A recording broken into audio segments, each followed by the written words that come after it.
हरिओम सज्जनों, मैं पंडित नागेंद्र दत्त व्यास, भारतीय प्रौद्योगिक शिक्षण संस्थान रुड़की सरस्वती जी के पवित्र प्रांगण पर शिवालय में पुजारी हूँ।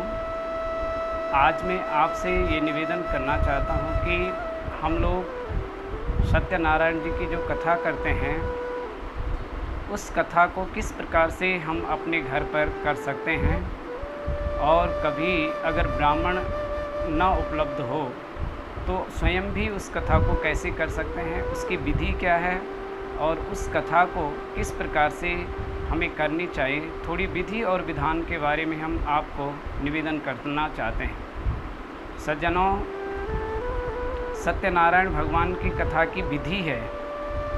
ऐसा शास्त्रों में उल्लेख है कि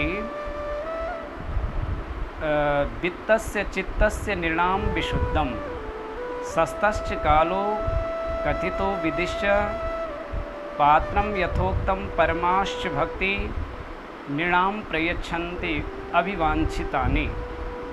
जब चित्त की शुद्धि हो, वित्त की शुद्धि हो, काल की शुद्धि हो, पात्र की शुद्धि हो, तो मनुष्यों को अवश्य ही पूजा का फल प्राप्त होता है।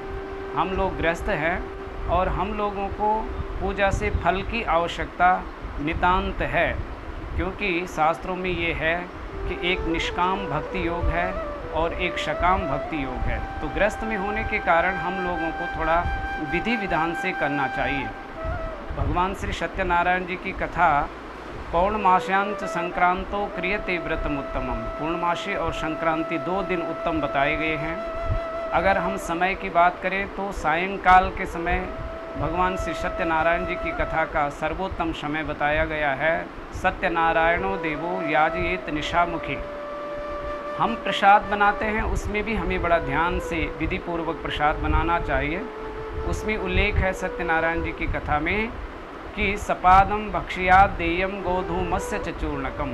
हमेशा भगवान श्री सत्यनारायण जी का प्रसाद जो है अनाप शनाप नहीं बनाना चाहिए। वो उसको सपाद माने सवैया, चढ़त प्रसाद सवैया कदली फल मेवा।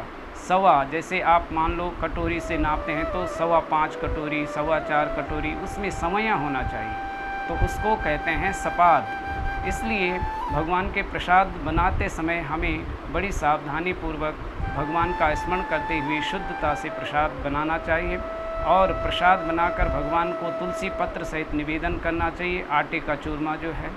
और उस प्रसाद को जो है अपने पारिवारिक जनों को अथवा जो भी आपके शुभ चिंतक हैं, आपके जो भी परिवार के सभी लोग हैं, अथवा आपके आस पड़ोस में जो सभी लोग हैं, उनको भी आप वितरित कर सकते हैं। सज्जनों, सत्यनारायण भगवान की कथा से जो है, जो पूर्णमासी के दिन विशेष करके होता है, तो ऐसा शास्त्रों में उल्लेख है, सत्यव्रतम सत्यपरम त्रिसत्यम सत्यस्य योनि निहितं च सत्ये सत्यात्मिकां त्वां शरणं प्रपन्नाः सत्यस्य सत्यामृत सत्यनेत्रं सत्यात्मिकां त्वां शरणं प्रपन्नाः।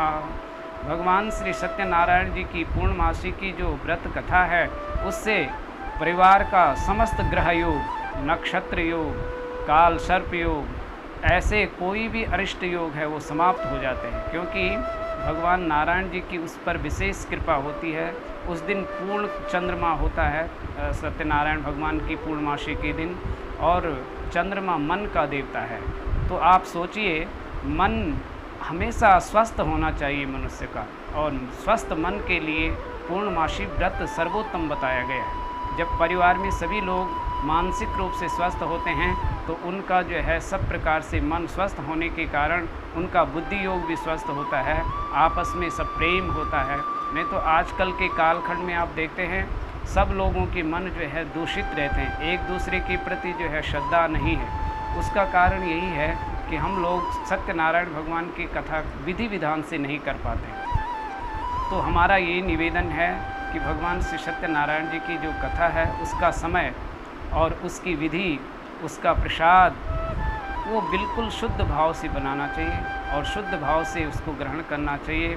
सत्यनारायण भगवान की कृपा होती है, चंद्रमा की कृपा होती है, और भगवान विष्णु प्रसन्न होकर के जो है परिवार में सबको सुमति और आप देखते होंगे सुमति के कारण भगवान की कथा से जो है सुमति ही प्राप्त होती है। और जहाँ सुमति तहाँ संपत्ति नाना, जहाँ सुमति होती है वहाँ नाना प्रकार की संपत्ति का आगमन होता है, दरिद्रता वहाँ से निकल जाती है और तन मन पारिवारिक व्यावहारिक शुद्धि हो जाती है। तो यही निवेदन हम आपसे करना चाहते हैं कि भगवान श्री सत्यनारायण जी की कथा ब्राह्मण मिल जाए तो सबसे श्रेष्ठ है, क्योंकि ब्राह्मण के मिलने से जो है वो थोड़ा विधि और विधि से हो जाता है, उसमें भगवान का विधिवत पूजन भी हो जाता है।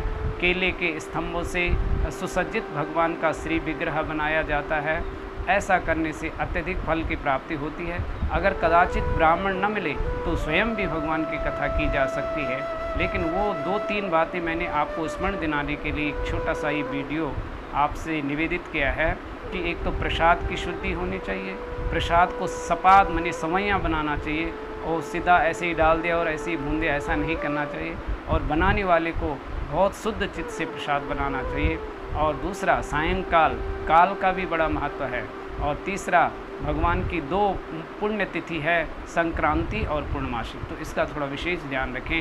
यही आप लोगों से निवेदन करना था। इस प्रकार भगवान सत्यनारायण की कथा करने से अवश्य ही भगवान की कृपा प्राप्त होती है। आप सब लोगों का मंगल हो। धन्यवाद।